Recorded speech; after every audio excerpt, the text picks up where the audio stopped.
My parents are trying to convince me to take the driver's test. Oh. No. Make sure you let them be a chaperone for you. Don't give into that peer pressure. All right, series and sigma notation. Sequence lists of numbers in some sort of order, arithmetic, geometric, or neither. Series is the same thing, except you're going to add them together. Now, adding also can mean subtracting, depending on the series, but adding a negative is what subtraction is, so it doesn't always have to be a plus symbol between them. So a sequence is just a list of numbers in a specific order, but then a series is a list of numbers added together. So you can have a series, a sequence, and then you just put some addition signs in between it, and now becomes a series. Okay, so if you have arithmetic, geometric, and neither series as well. This is 11, 4. So series, make sure you understand what that is, and then sigma notation. Sigma notation is a Greek letter sigma that represents the sum of things. And so it's a way to consolidate a series and put it into a notation that is consolidated. It represents a bunch of numbers added together. So if we take a series, or let's do a sequence, we'll pick something fairly straightforward. If I gave you 2, 4, 6, 8, and 10, that would be a sequence. Arithmetic or geometric? Arithmetic, right? And then if I were to call it a series, it would be 2 plus 4 plus 6 plus 8 plus 10. That becomes a series, just by adding together. Sigma notation, then, is a notation that allows us to take a series and put it in a format that represents that sum of. So this is the Greek letter sigma. Okay, some people, somebody thought today it looked like a Z in pre-calc. And some people think it looks like an E, so it's a sigma notation. Okay, so with the sigma notation, you have the upper and lower limits of summation. And then you have the summand, S-U-M-M-A-N-D. I'm not going to quiz you on what the summand is, summed, or the upper and lower limits of summation, and that's okay. You don't have to know what those are. So here's, though, you take your letter, you put it there, and then what you're going to have is your lower limit and then your upper limit, and these are the numbers you plug in. So you wouldn't put any variable-wise, they use J, K, I, N. You could use X, there's nothing wrong with using X, they just typically don't. So for whatever reason, they use Ks and Ns and Js. So it does not matter, though. Here, you can put an X, you can put a Z, you know. Whatever letter is here, though, has to match the letter that's going on up here. This right here is going to be your formula for the series. So just like we came up with formulas for arithmetic or geometric sequences or for neither, you're going to do the same thing, come up with a formula for this. There's no difference. The formula for here and here is no different. So if you're asking the third term in the sequence or the third term in the series, it's the same thing. So what would the formula be for either one of these? It's the same thing. What would the formula be? Is it just a regular, like arithmetic? Just a arithmetic formula. T7 equals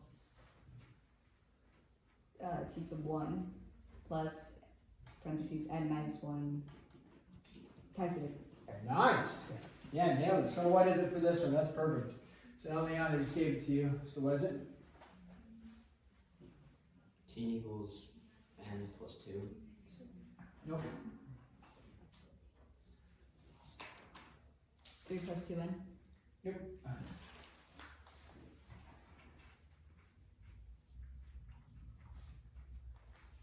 Don't be afraid to just do the formula and find it. If it's like thinking through it isn't working, that's okay. Just find me the formula for this. I know it's post-spring break and it's difficult, but just find the formula for that. Don't worry about the series part of the sigma notation, just find the formula for that.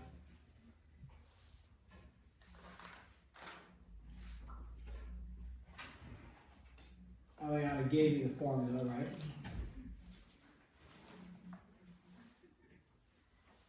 Preston's got it. Is it 2 plus 2 parentheses and 1 is 1 parentheses? So what is that simplified out? 2n. Nice. 2n. So I know this is difficult. When you plug in 1, well, actually I'll put n there, but actually it would be, if we're using the variable k, it doesn't really matter. But you plug in 1, what do you get back out? 2 times 1 is 2. Plug in 2, what do you get back out? 4. Plug in 3, what do you get back out? 6. Plug in 4, what do you get back out? 8. Okay. So if you look at this, 2k, because I used the variable k here, if this was n, then you'd use the variable n here. Okay, what value goes in here is the first, it's not the first number, it's the first number you plug in. It doesn't connect to here necessarily, right? So you don't want to say, oh, k is 2, because that's a 2. This has to represent the number that you're going to plug in and then find your first term from that. So 1 goes in for k, what do you output? When you plug in 1, you output 2. Very good. So this number up here is not going to be 10, because that would be stating you plugged in 10, you got out 20. Is there a number 20 out here? No. This represents the last number that you're going to plug in to get an output. It's like the inputs and then the outputs. Always going for an integral form, meaning you're not going 1 to 1.2 to 1.4 to 1, or 1 to 1.5 to, what comes after 1? 2. So you're always plugging in integers going in here, unless you stated something otherwise, but it'll always be assumed you're plugging in integers. Does that make sense? Mm-hmm. So 1, 2, 3, 4. So what's the upper limit of summation? What's the last number you're going to plug in? 5, right? Because how many terms are there? 5. So it would be 5 like that. Okay? So then this right here, that would be your sigma notation, is equal to an expanded form. I'll write it. Expanded form would be, like I just wrote up there, just all the values written out with the plus symbol. So I'll ask, hey, here's your sigma notation. What is this in expanded form? Here's your expanded form. The error occurs is that people in expanded form, they do this. You'll lose 1 or 2 points to do that. Why is this wrong? As a sequence. This represents a series, because a sigma notation is the sum of all the terms. So, wrong, you'll lose points. Correct by putting the, now we've got a series going. Okay? Does that make sense? General notation. So, the first number, now this doesn't have to be 1. You could start at some other value. You could start at 0 or 10 or -4, but then that would have to match with the formula. Typically, what value is it going to typically start at? 1. But there's nothing that says it has to. But if you said, oh, why don't I start it at 0? Well, that doesn't work for what we're doing, does it? Because if you plug in 0, your output, now I guess you could say 0 plus, but, or if I said, hey, let's start it at 2, does 2 work? No, because that would be you plug in a 2, you output 4, well, we never got 2, so that one. So typically, it's just going to be 1 in general. Okay, so you have the sigma notation talking about the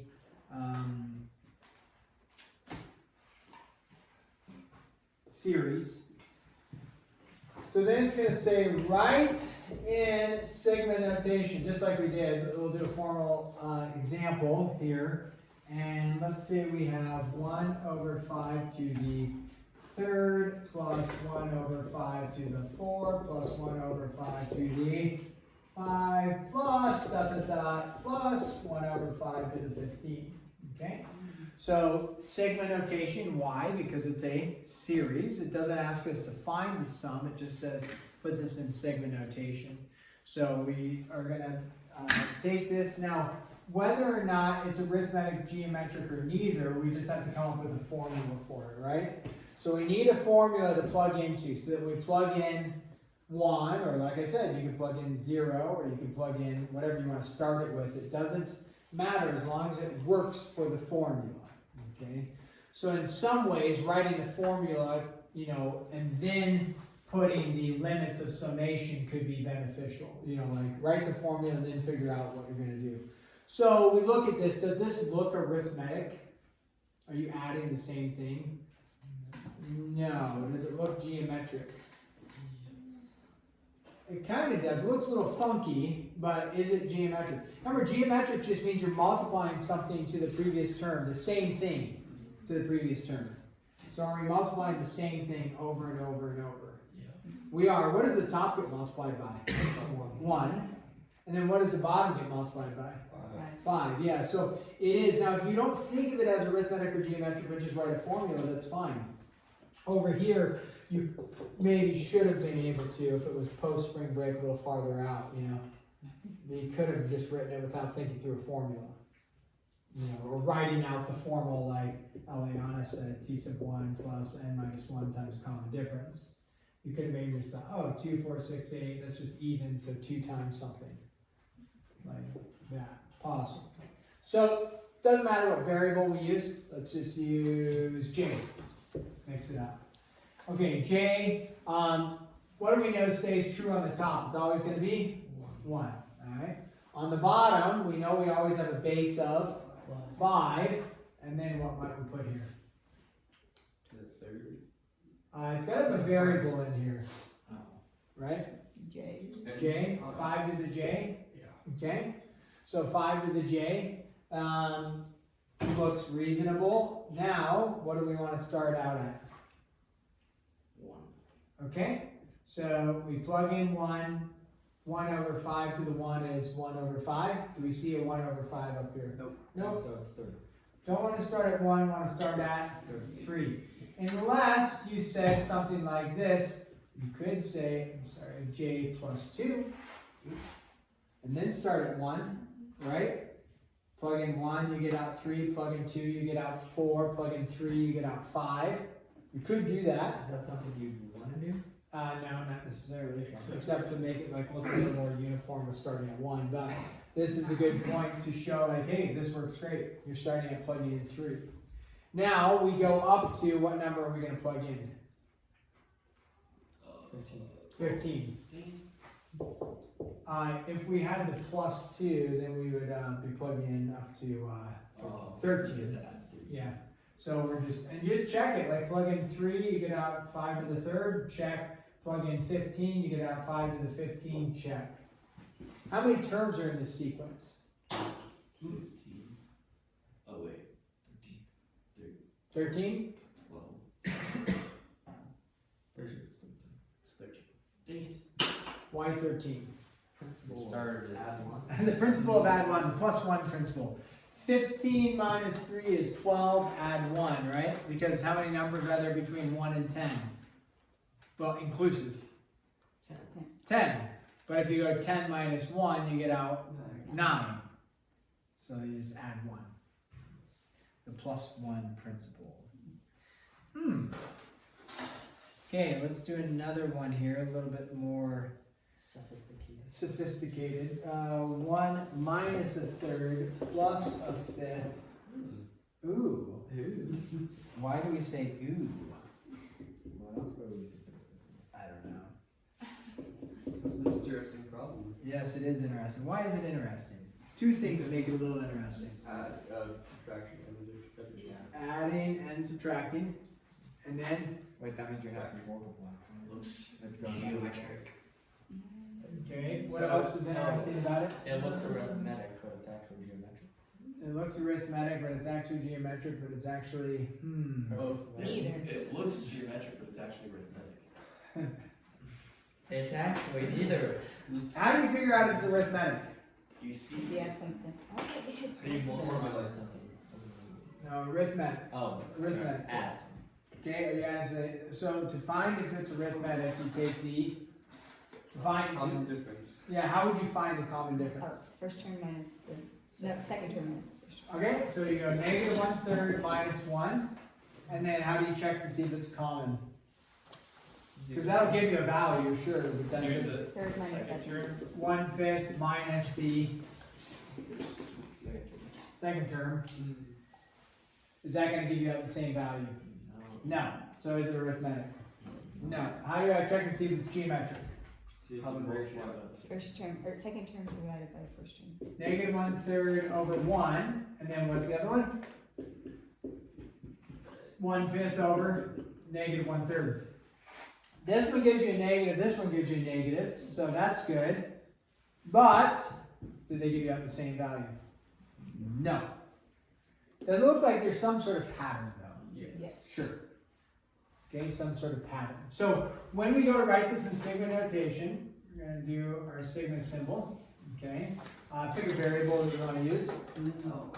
L. Okay. Okay, so we have that taken care of. We have this taken care of. Now we got to write a formula, right? So think about this. One thing you can do is think through, rather than worry about the positive negative part, okay, because we just determined it's not arithmetic or geometry, so we just got to write a formula for it.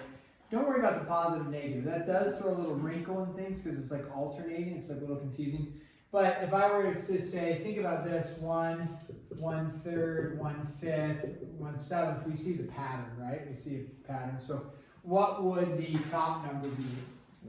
1, right? Top number is always going to be 1, so that stays. The bottom, right, we're going to do a little bit of work with that. Again, don't worry about the positive and negative yet. We'll take care of that in a second. What formula for the bottom? Now, if you think about the bottom, I didn't write it over here, but what is this? 1 over 1. So if you just look at the bottom, what am I seeing? 1, 3, 5, 7. Now you're like, oh, that's a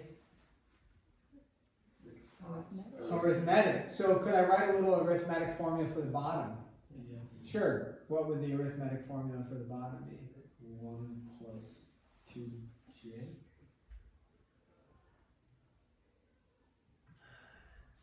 It'd just be 2n, right? No. Because it starts at 1. 1 plus 2G. Yeah. No, because you need one too. For starters, we're using the variable L, but that's fine. That's not. So okay, you're saying 1 plus what? 2L. 2L. Okay. And then what are you starting L at? 1. Okay, so it'll be negative 1. Just plug it in. What's 2 times 1? 2. 2. What's 2 plus 1? 3. 3.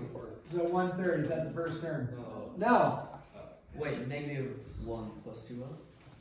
Negative 1 plus 2L. Okay. So if you plug in 1, what do you get back out? 1. So then let's actually, we'll go 2L minus 1 just to make it a little more friendly formatting. 2L minus 1. So you plug in 1, what do you get back out?